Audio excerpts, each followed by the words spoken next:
Hello guys, welcome back my YouTube channel. आज मैं आपके लिए लेकर आई हूँ कुछ बहुविकल्पीय प्रश्न जो डीएलएड और बीटीसी के लिए बहुत ही ज़रूरी हैं। ये एक बहुत अच्छा मॉडल पेपर है जिससे मैंने कुछ ये क्वेश्चन उठाए हैं। तो चलिए देखते हैं इन क्वेश्चंस को। ये ज्ञ का संयुक्त रूप है जय प्लस ए। प्रिय डंगू शब्द बोधक है बाजरे का।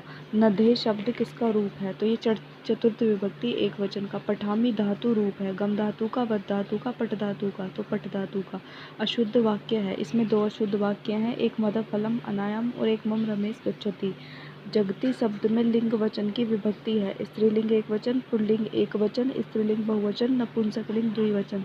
तो जगति शब्द में जो लिंग है वो नपुंसकलिंग द्विवचन और प्रथमा विभक्ति है। षष्ठी विभक्ति का चिन्ह है, षष्ठी विभक्ति का चिन्ह है से के द्वारा मुँह पर के लिए का की के। तो षष्ठी विभक्ति का चिन्ह है का की के। सर्व शब्द का स्त्रीलिंग सप्तमी विभक्ति एक वचन का रूप है। तो सर्व में सर्वाम, सर्वा या सर्वश्याम, तो इसमें आंसर आएगा सर्वश्याम। दिशो शब्द में विभक्ति व वचन है। दिशो शब्द में कौन सी विभक्ति कौन सा वचन है? तो प्रथमा विभक्ति द्विवचन है। गायत शब्द में धातु व पुरुष वचन है। तो गायत में मैं और मध्यम पुरुष और बहुवचन है। आगे दिया हुआ है ये 19 विशंति शब्द का अर्थ है। तो 19 विशंति किसका अर्थ होता है? 19 का अर्थ होता है 19 का। 29 की शब्द शुद्ध संस्कृत नहीं है। तो 29 की कौन सी शुद्ध संस्कृत नहीं है? एकनोस्टोर, एकनोस्टोर नहीं है। नदी शब्द का द्वितीय बहुवचन रूप क्या होगा? तो नदी का क्या होगा? नदी है। श्रेया किस विभक्ति का रूप है? तो श्रेया प्रथमा विभक्ति का रूप है।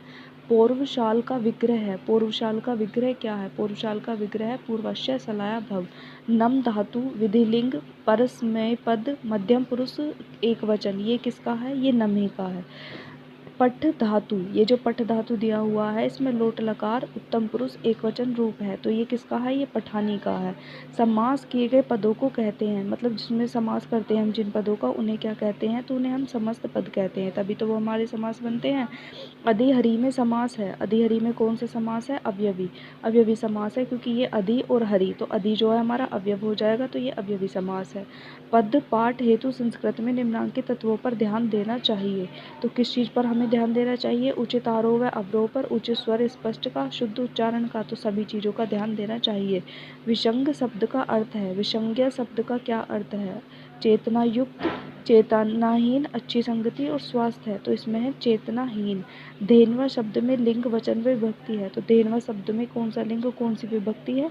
तो स्त्रीलिंग एक वचन और तृतीय विभक्ति है।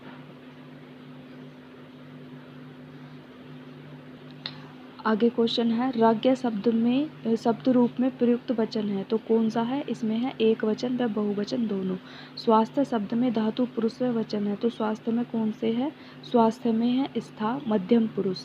अंत्यंत शब्द में पुरुष एवं वचन है। तो कौन से पुरुष एवं वचन है? तो इसमें है प्रथम पुरुष वचन।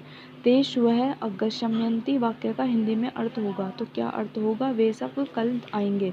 तस्या शब्द में लिंग वचन व विभक्ति होगी। तो तस्या शब्द में कौन सा लिंग वचन विभक्ति होगी? स्त्रीलिंग पंचमी और बहुवचन। भाववाचक संज्ञा का उदाहरण नहीं है। तो कौन सा उदाहरण नहीं है भाववाचक संज्ञा का? भ्रांता, क्योंकि मधुरता, सुंदरता और निर्धनता ये सब भाववाचक संज्ञा के अंतर आते हैं, जो भाव की संज्ञा होती है। लट लकार मध्यम पुरुष बहुवचन का उदाहरण है। तो ये है हमारा यूयक कृत गच्छत। उपसर्ग धातु के साथ आता है। तो उपसर्ग धातु के साथ कहाँ पे आता है? तो उपसर्ग पहले लगते हैं हमारे, प्रत्यय पीछे लगते हैं। श्रमेण बिना विद्या न भवन्ति, श्रम के बिना विद्या नहीं है का सरल हिंदी वाक्य क्या होगा? तो यही है, श्रम के बिना विद्या नहीं होती। पुस्तकम पठ हिंदी भाव है। तो पुस्तकम हिंदी पठ भाव क्या है? तो ये है हमारा पुस्तक पढ़ो, इसका हिंदी में भाव बताना है। वह पाप से घृणा करता है, में संस्कृत लिखिए। तो वह पाप से घृणा करता है, इसका क्या हो जाएगा? स पापेन घृणा करन्ति। तो ये हमारे 33 प्रश्न कर लिए हमने, बाकी प्रश्न हम अगली वीडियो में करेंगे। तब तक के लिए आप इन्हें याद कर लीजिए। Thank you watching my video. Thank you, bye bye.